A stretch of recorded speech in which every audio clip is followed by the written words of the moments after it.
Welcome to the recap of episodes 10 to 13 of Eden Zero, Season 2. And before I begin, I'd like to encourage you to subscribe to my channel and tap on the notification to know when I release new videos. Also, this video contains spoilers, but if you don't mind that, then enjoy the video. If you found these episodes interesting, I encourage you to check out the full episodes on your favorite streaming platform. So let's begin. In a thrilling showdown at the execution site, Wise and Drakken face off. Suddenly, a flashback takes us back 60 years ago, revealing a young Wise by his sick mother's bedside in the hospital. Doctors discuss her mysterious ailment, which drains her life force, and they recount similar past cases that ended tragically. Wise's mother, sensing his loneliness, encourages him to be strong and reassures him that he has another mother, a cosmic presence who watches over everyone. As she passes away, Wise is heartbroken, crying out in despair. Back in the present, Wise accuses Drakken of killing his mother and draining people's life force on Norma, causing many deaths. Fueled by anger and determination, Wise modifies his suit and strikes at Drakken, who counters with an explosive attack. Drakken reveals that he knows Wise from their past encounter when Wise stole his money, resulting in the loss of his arm. Now, Drakken is ready to chop off his arm in revenge. In another flashback, Wise and Sibir are reminiscing at a construction site where Wise shared how his mom gave him a special pendant, but she passed away, so he got a robot teacher to teach him how to use ether gear, but things went wrong, and he accidentally destroyed it. One day, Wise accused Sibir of stealing his pendant, leading to a heated argument. Then, Sibir's group kicked Wise out, and he felt hurt because he thought they were friends. In the present, Shiki came to Wise's rescue, calling him a friend. They decided to face Drakken together. With Hermit's clever hacking, Drakken got weakened, but something felt off. Suddenly, Drakken transformed into a monstrous being. Wise and Shiki are curious about what happened to Drakken and what he has become.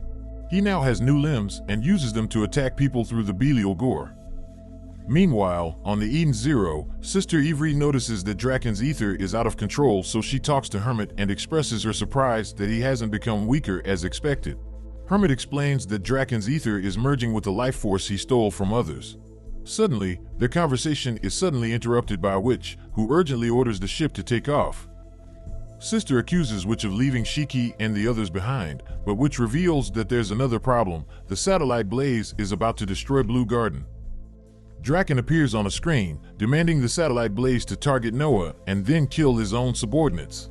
The Eden Zero speeds toward the satellite blaze, as Witch encourages everyone to believe in the power of the great Demon King.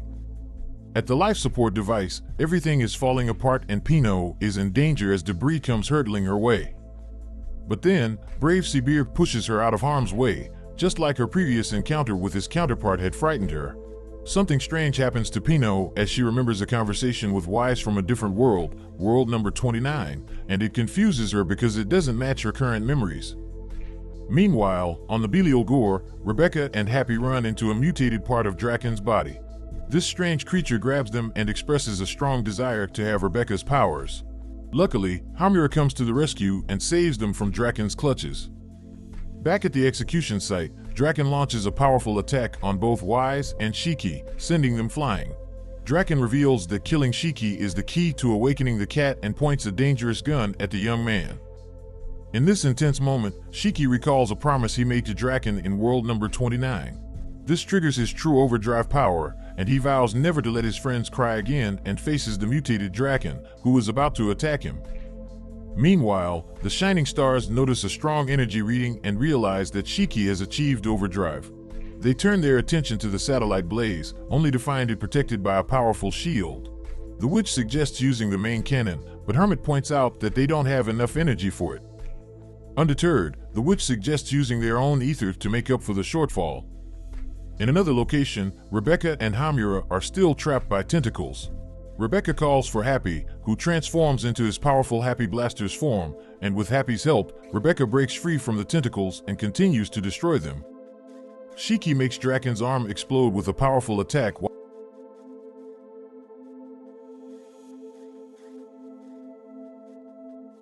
while the Shining Stars use a powerful weapon on Eden Zero to destroy the satellite. We see a flashback of a young Drakken who wonders why people on this planet only live until they are 15. He feels lonely and wants to change his life, so he reads about alchemy and hopes to live longer and make friends. Shiki tells Drakken that he wants to be his friend, surprising him. Drakken realizes that Shiki's power has brought the memories of others into their world. Shiki decides it's time for Drakken to sleep and attacks him, returning him to normal.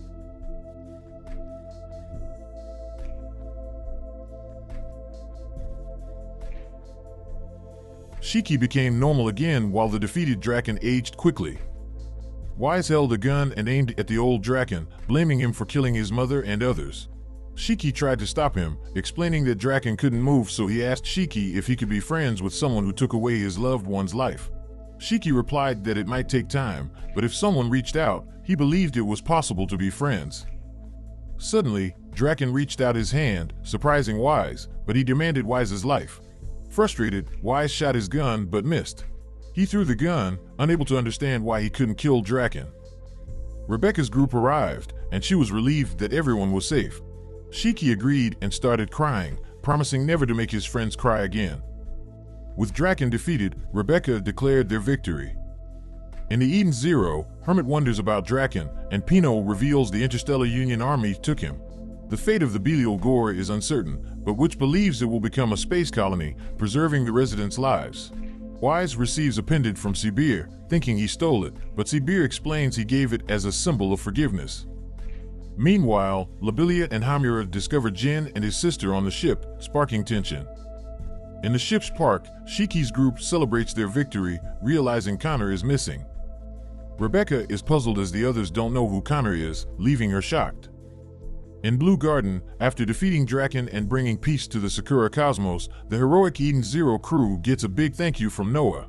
He wants to give them an award, but there's the secret. He needs them to stay anonymous because of Rebecca's special power, the Cat Leaper. Noah also reveals he's not just a guild master but also the GIA director. Rebecca asked the others to leave while she stayed behind to talk to Noah alone. She asks about her family and parents, but he doesn't know. Noah checked her background and thinks her incredible powers come from outer space. Rebecca shares about Connor, who disappeared between worlds, but Noah eases her fears. He believes something else, not her, changed the past. Now they wonder if there's another Cat Leaper out there. In the guild hall, Shiki and friends gather around a cool hologram of Mother, who tells them their adventure must begin. Each friend shares their wish, but Shiki has a special desire to see Granbell once more. Far away, in the vastness of space, the mighty spaceship Eden's One is led by Captain Connor. He has a mysterious dream of being part of a loving crew. The ship sets course for Granbell, all to keep a special promise. On Granbell, the Eden Zero crew visits the Granbell Kingdom. They worry about Shiki's safety, fearing another attack by the bots. Shiki remembers that the bots were affected by a virus and asks the crew to be gentle with them. They learn from Hermit that the Shining Stars, who were originally from Granbell, were built there but left to search for Mother. However, they found baby Shiki and returned to the kingdom. Shiki wonders where they found him, but Hermit doesn't know as the stars' memories were erased by Ziggy. Upon reaching the kingdom, they discover the bots lying motionless. Hermit examines them and realizes that they have shut down due to a lack of ether. She finds no evidence of virus infection and plays a recording. They watch Ziggy's message, revealing that the bots only have a few years left and that they must help Shiki reach the skies. The Castellan hopes for a human's arrival before they completely break down.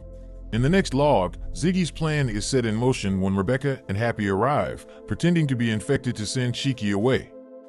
The following log shows the Castellan congratulating everyone as they begin shutting down, so Rebecca, Happy, and Shiki feel saddened by the deception. Suddenly, Ziggy appears, surprising everyone who believed he was dead.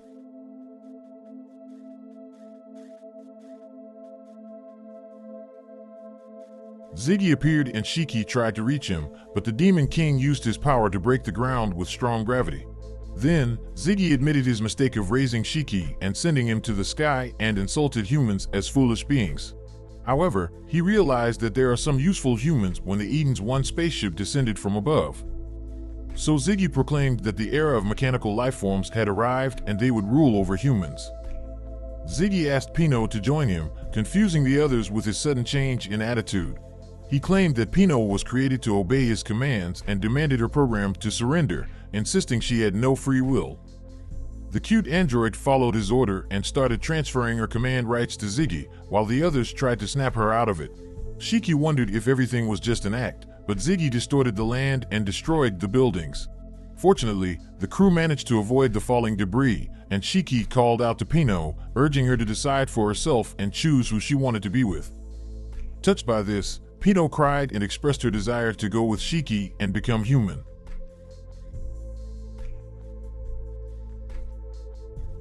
On the Eden's 1, Ziggy and his crew are ready to destroy humanity. But suddenly, the Eden Zero arrives and saves the day. The Shining Stars are confused about Ziggy's change of heart and how he's still alive. They receive a message from the captain of the Eden's 1, Connor. Ziggy reveals that the Eden Zero was just a prototype and introduces the 4 Dark Stars, the new generation of the Shining Stars. Then he decides to leave Shiki and his friends with the blessing of dying together. Now, the 2 spaceships face each other, and the Eden Zero crew wonders what happened to Ziggy. The 4 Dark Stars mention that Valkyrie is missing, but Ziggy doesn't seem to care. So, the Demon King orders Connor to sink the Eden Zero, even though there are innocent people on board. The Dark Stars insist on following orders, and Connor reluctantly complies. The Eden's 1 attacks, and the Eden Zero crew defend themselves by raising shields and going to their battle stations. The 1's assault breaches their shield, forcing the Zero to dodge. However, the Eden's 1 continues its pursuit, attempting to ram the Zero. The Shining Stars turn to Shiki for guidance, and he orders them to attack and seize the opportunity to escape. The Zero launches anti-ether mines, and which fires scorpion missiles, but the 1 intercepts them all. The 2 ships send out drones to fight each other, but the Eden Zero crew sees one of the Dark Stars, Wizard on 1 robot, using lightning to destroy all of Zero's robots. Zero's ship gets hit again, and the other ship is about to launch a devastating attack called Starbringer.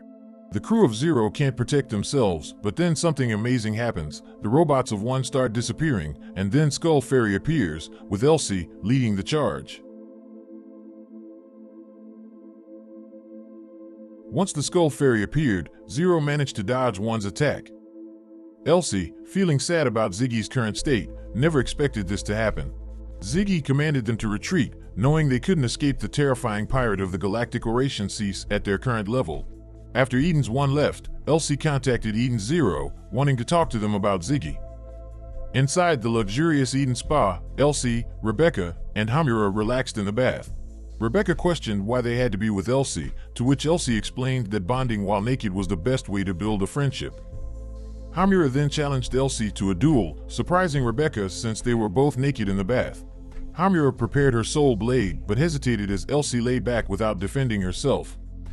Elsie encouraged Hamura to attack and effortlessly caught her sword between her toes, leaving both Hamura and Rebecca astonished. Hamura struggled to free her sword, but Elsie easily sent her flying with a simple leg movement. When Hamura regained her composure, Elsie had already taken her sword and stood triumphantly over her, leading Hamura to admit defeat. Elsie then offered Rebecca a duel, but she quickly declined. The ladies finish their bath and meet Shiki, who wants to know about his grandfather. They gather in the meeting room, where Elsie tells her story. She was a war refugee and an orphan, taken in by Ziggy and the 4 Shining Stars. Elsie took care of Shiki when he was a baby on the Eden Zero. Eventually, Ziggy entrusted the ship to her, and she became a pirate to sustain it. She met Shiki again 10 years later and fulfilled her promise to Ziggy. Wise wonders about the space pod Ziggy used to reach Granbell, which could have been used to send Shiki away, but Elsie speculates that Pino, the robot girl, used it to leave Granbell, but her memories are damaged. Elsie tells the crew that she found an evil presence in Ziggy's grave and placed a fairy drone there to monitor it. She decides to go after Ziggy, and Shiki declares that they will join her to stop him and find Mother. The crew gets excited as Jen and Clean listen in, and they set off for Dragonfall to reach outer space. The crew arrives at Dragonfall, where they see a magnificent sight of countless dragons filling the space. Hamura wonders how they can pass through so many dragons, and the witch explains that they have to fly through at top speed. Hermit also reveals that the dragons create a web around the Sakura cosmos, making it impossible to go around them. But Sister assures them that the dragons usually won't attack. Then, Pino notices that some of the dragons nearby are already dead, suggesting that all the dragons in the area have been killed. Hermit deduces that the Eden's 1, the other ship, has used powerful weapons to force its way through the dragons, and which believes they might have their own powerful weapon like Ether Ion. At this point, Witch orders everyone to get ready for battle as they navigate through Dragonfall.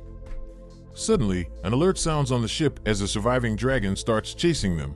More dragons join in, and the Eden Zero can't escape them even when flying fast, which commands them to fire a barrage of shots, causing some damage to the dragons.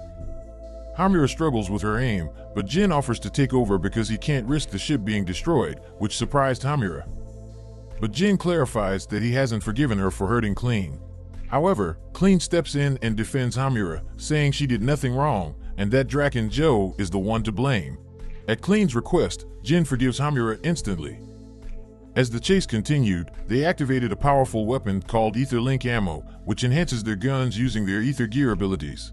Rebecca's gun turns into a super-fast machine gun, Jin's gun creates a wind trap, Wise uses a giant net, Hamura wields a giant sword, and Shiki's gun becomes a gravity cannon. With their new firepower, they escape the dragons and find themselves in a strange cosmos filled with water and giant space creatures. Hermit recognizes it as the Poseidon Nero sector of the Aoi cosmos.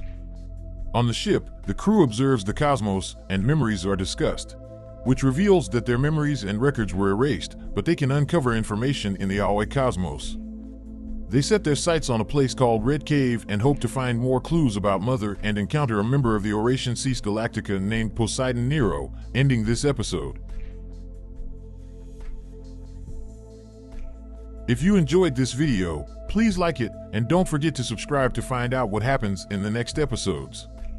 Stay tuned for upcoming videos.